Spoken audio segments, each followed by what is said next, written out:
I remember growing up and I was never respected by my friends or my parents. I was never able to get any girls. I was lonely, I was lazy, I was a loser. But then I started improving myself in all areas and I got better and better. And I was actually able to make a lot of progress. But on my self-improvement journey, I made 7 mistakes that costed me a lot of time. I want to save you that time and a lot of pain in this video. So let's get started.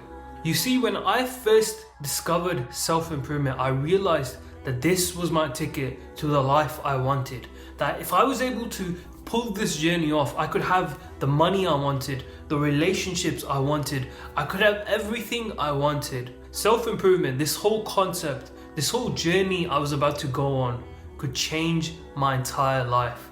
This was the ticket to freedom, and I was very, very excited to start making some changes. I specifically remember waking up at 5 o'clock, 4:30 early in the morning, and then going straight to do some work. But you see, I made a big mistake.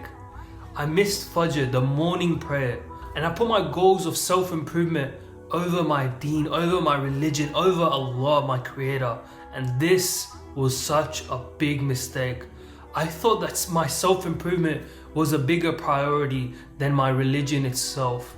Because of that, as you can imagine, my religion suffered. I kept on trying to make progress on my self-improvement journey, hit this goal, hit that goal, but my religion suffered. And looking back at it, it's such a big regret of mine and one of the biggest mistakes I've made, that I've let these worldly things take away from my afterlife, and I really wish I hadn't done that. I'm actually ashamed to tell you that I was so ignorant to think that self-improvement was more important than religion. Because do you know what the funny thing is? Once you start trying to improve on your religion, self-improvement becomes so much easier, because religion is the ultimate form of self-improvement. When you're trying to form these habits, when you're trying to get closer to your creator, that is the ultimate level of self-improvement. And I completely neglected that. I was so ignorant, and I thought that no, I have to focus on self-improvement right now and I can focus on the religion later, not knowing that the religion came first and then self-improvement. So my advice to you would be to put religion first.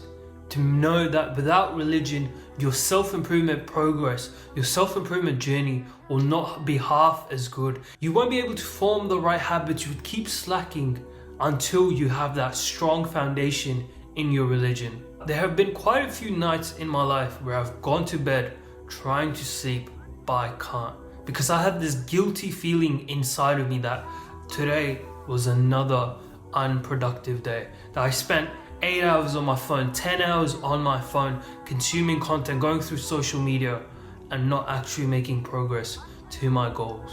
That I've pushed my goals away from me for another day. That I've pushed my ultimate life that I really want to live away from me for another day. That pain of regret, that pain of just guilt that you have inside of you is so painful.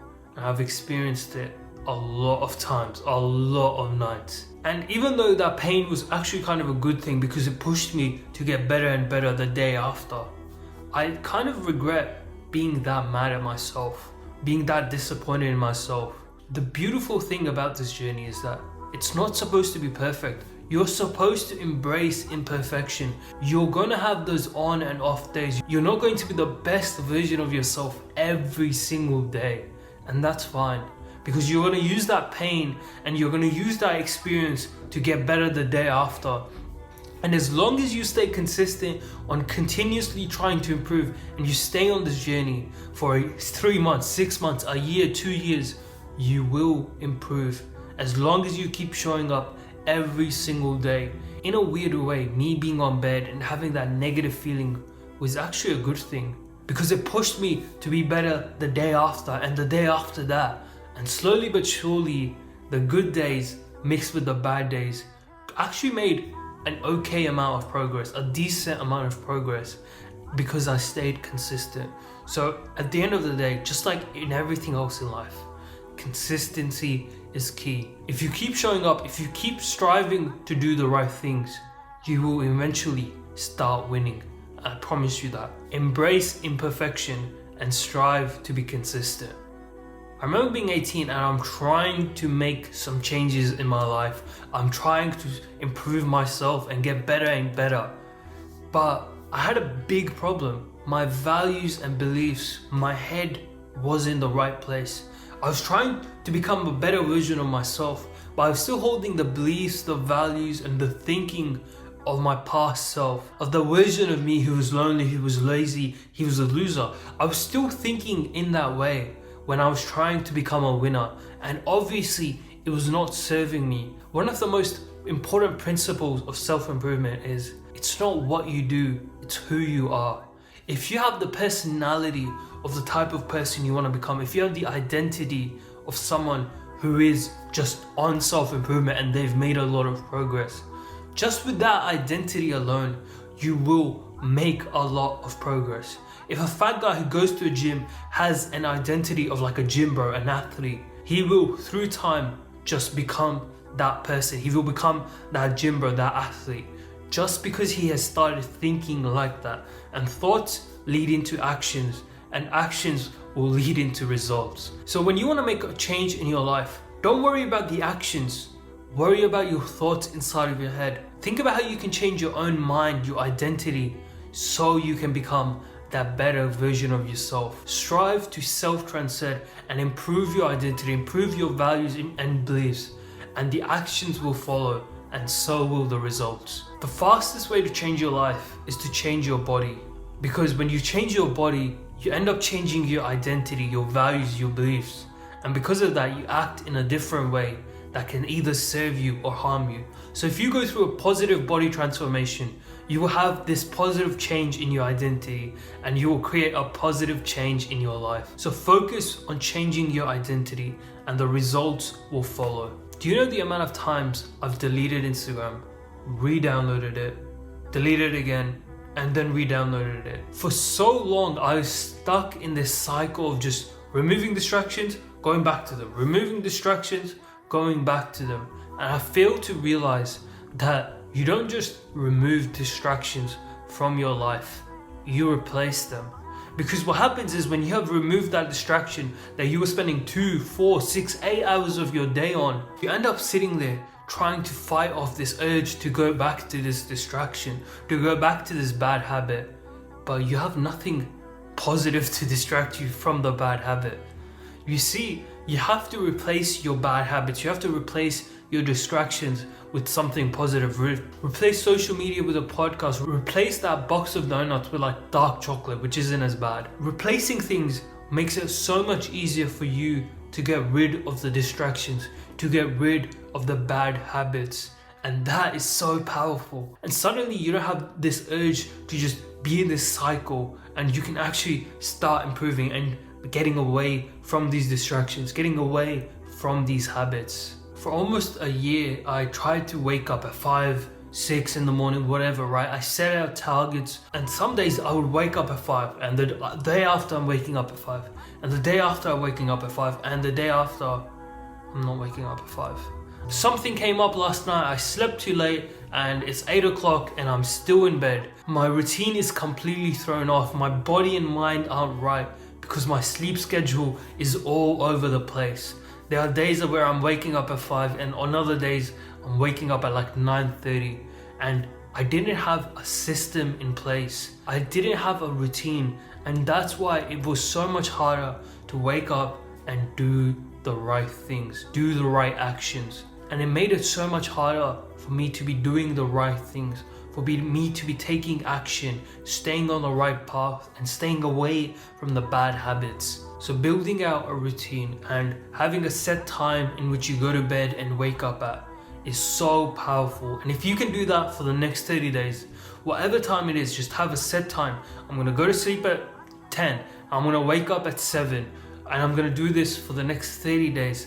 Anything that is super manageable for you. And if you just focus on doing that for the next 30 days, you will have built up a routine, you would have built up this sleep schedule, and it will be so much easier for you to stick to it. And just through this simple trick of having a certain sleep time and wake up time, you will build this routine that will make everything else so much easier to do in your day. You will be able to make so much more progress in your whole journey just by waking up and sleeping at the same times. One thing I wish I could tell my younger self is that improving your relationships is actually a part of self-improvement.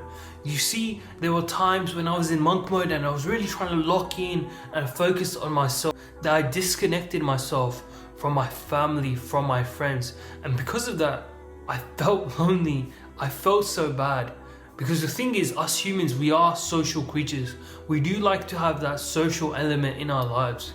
And when that's not there, and when you're all into this one thing, you start craving that and you can't even perform at that high of a level you think you would be able to. I remember I would almost cut people off, and a couple of days later, I would feel lonely and I would try to distract myself with social media, junk food and whatnot.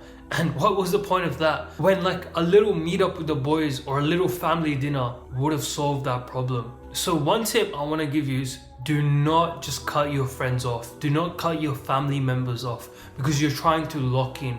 Actually, go try to make new friends. Go be social in the gym or out in the park or whatever. So being social is actually a skill you want to develop. It's actually a skill that you're going to find useful later in life. Ideally, it would even be really good if you had a wife, but I still don't have one, so like yeah. Be welcome to opportunities where you can connect with other people, and like maybe it's going for a hike or going to a gym workout with your boys, doing this one thing with your family. Be open to those and accept them as like a part of your journey and something that's actually going to force you to improve. Let me tell you a funny yet dumb story. I've woken up, I've done my stuff in the toilet, I've come back up and I'm going to make a bowl of oats because I'm bulking, and I make this really nice bowl of oats. I bring it back to my desk and I load up my computer and I start watching YouTube. It's early in the morning and I'm trying to be productive, but you know, one video while I'm eating isn't gonna hurt. That's okay, I can do my other tasks later. Let me just watch some videos while I eat my oats, and let me like WhatsApp the boys as well and whatnot. And I've just ruined my productivity for the rest of the day by eating carbs, first of all. But I've also just consumed content that I'm going to be thinking about for the rest of the day. One of the big mistakes I've made, and I see other people make as well, is they consume too much content. Like you have been with this video. You've been watching this video and probably other videos on self-improvement, videos trying to get you to be better, but you haven't taken any action. You haven't tried to make any progress. You see, action is truly what's going to help you. Action is what's going to change your life. Learning is good. It gives you different ideas and things to implement into your own life. But if you don't actually do the implementation part, if you don't change your behaviors and actually take action, you'll get nowhere. You will make no progress. You will still be stuck where you are. So, having said that, go take action on what you've just learned in this video. Plan out what mistakes you're not going to make in your own journey, or just go take any action in general. Go hit the gym, go pray, go do anything. I want to thank you for your time. Go take action right now.